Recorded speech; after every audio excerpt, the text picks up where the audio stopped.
Apt academy, मेरा नाम रवि, मैं आपके मैथमेटिकल कंटेंट और साथ साथ केबीएस की अपडेट लेके आता हूँ। तो जैसे कि मैंने आप लोगों से कहा था कि आप लोग भी कोई भी डाउट पूछ सकते हैं, तो ये क्वेश्चन आया है ट्राइंगल का और बहुत ही अच्छा क्वेश्चन है कि एक ट्राइंगल एबीसी है और वो ट्राइंगल इक्विलेटरल ट्राइंगल है, मतलब ए बी बी सी सी ए सब बराबर है। अब कह रहा है AD is perpendicular to BC सी, मतलब यहां से परपेंडिकुलर ड्रॉ किया एडी। अब एक चीज सोचना, अब याद करो मैंने आपको एक लाइन बताई थी, मैं यही कह रहा हूं आपको, मैं बस आपको यही कह रहा हूं कि अगर आप कंसेप्ट से करोगे तो आपको एक ही चीजों से 10 चीज हो जाएगी। अगर आप याद करोगे तो आपको हर हर कदम पे एक नई चीज याद करनी पड़ जाएगी। अब याद करो मैंने आपको कहा था कि इक्विलेटरल ट्राइंगल में परपेंडिकुलर, मीडियन, एंगल बाइसेक्टर सब सेम होते हैं। यानी कि जो एडी है ये मीडियन की तरह भी काम कर रहा है। जो एडी है वो किसकी तरह काम कर रहा है? मीडियन की तरह। और याद करो मीडियन के लिए एक थ्योरम पड़ी थी, क्या थी? Apollonius theorem. ए बी का स्क्वायर ये वाली साइड का स्क्वायर प्लस ए सी का स्क्वायर ये वाली साइड का square equal to twice of AD का स्क्वायर प्लस ये और ये किसी का भी लिख दो बराबर होता है बीडी का स्क्वायर। ये थ्योरम थी अपोलोनियस थ्योरम। क्लियर है?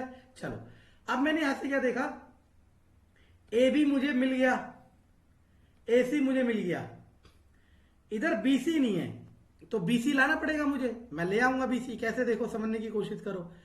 आप बीडी को क्या लिख सकते हो? बीडी को लिख सकते हो बीसी बाय 2। क्लियर है? बीडी को क्या लिखा जा सकता है? BC by 2। अच्छा चलो ये तो इससे भी आसान हो गया, लो अपोलोनियस की भी जरूरत नहीं है, मैं तो शिट इतना आसान। देखो अपोलोनियस भी नहीं लगानी, पूछो कैसे। अब देखो तीनों साइड इक्वल ट्राइंगल है, तीनों साइड के स्क्वायर का सम है और ये हाइट है। हाइट का फॉर्मूला याद करो, इसका था √3/2 ऑफ एक्स। हाइट का फॉर्मूला था √3/2 ऑफ एक्स। एक्स मतलब इसकी साइड। अब यही चीज हम यहां अप्लाई करेंगे, हाइट मतलब एडी, तो एडी इक्वल टू √3/2 ऑफ कोई भी साइड, ए बी लिख लो। अब मैंने क्या करा, दोनों तरफ स्क्वायर करा। देखते रहना, ये सब चीजें समझनी है आपने। तो ये जाएगा एडी का square equal to 3/4 A B का स्क्वायर। दिख रहा है आपको? अब मैं इसे किस तरीके से यूज करूंगा देखना, एडी स्क्वायर वही है, इस 4 को दरवेज दिया। अब ये 3 बार ए बी स्क्वायर है और 3 बार ए बी स्क्वायर को लिखा जा सकता है ए बी स्क्वायर और ए बी स्क्वायर। और जब तीनों साइड आपस में इक्वल हैं, जब तीनों साइड आपस में इक्वल हैं तो एक ए बी हो जाएगा, एक बी सी हो जाएगा और एक सी ए हो जाएगा। क्यों? क्योंकि तीनों साइड क्या है? इक्वल। तो आंसर आ गया 4AD। अब आप पे दो चारे हैं, या तो इसके आंसर को रट लो या फिर चीजें समझ लो। इसमें क्वेश्चन नंबर 3 पूछा है, ये एज प्रॉब्लम का है। किसका है? Age problem. और मैं आपसे बार बार कह रहा हूं कि रीजनिंग का कोई भी टॉपिक आप पूछ सकते हो, और रीजनिंग का जो एज प्रॉब्लम वाला टॉपिक है वो तो सिर्फ अंडरस्टैंडिंग वाला है, समझने की कोशिश करो।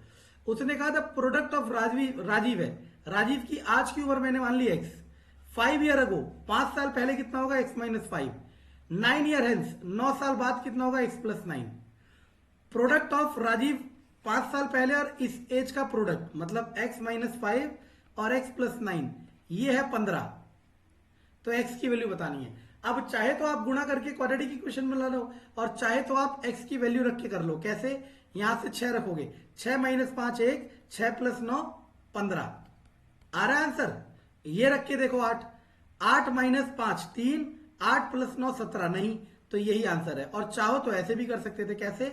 मल्टीप्लाई करते x² + 9x - 5x - 45 equal to 15, x² + 4x equal to 60, x² + 4x - 60 equal to 0। तो यहां से x² और 60 लाना तो कितना हो जाएगा? Plus 10x - 6x - 60 equal to 0। तो x कॉमन लिया, x + 10 - 6 कॉमन लिया, x + 10। तो यहां से एक x की वैल्यू 6 आएगी और एक x की वैल्यू -10।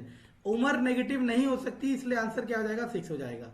एज प्रॉब्लम के लिए कोई शॉर्टकट मत करो, बार बार कह रहा हूं, शॉर्टकट बहुत है, मेरे पास भी है, लेकिन मैं प्रेफर नहीं करता। क्यों? क्योंकि एज प्रॉब्लम बहुत आसान है। धन्यवाद।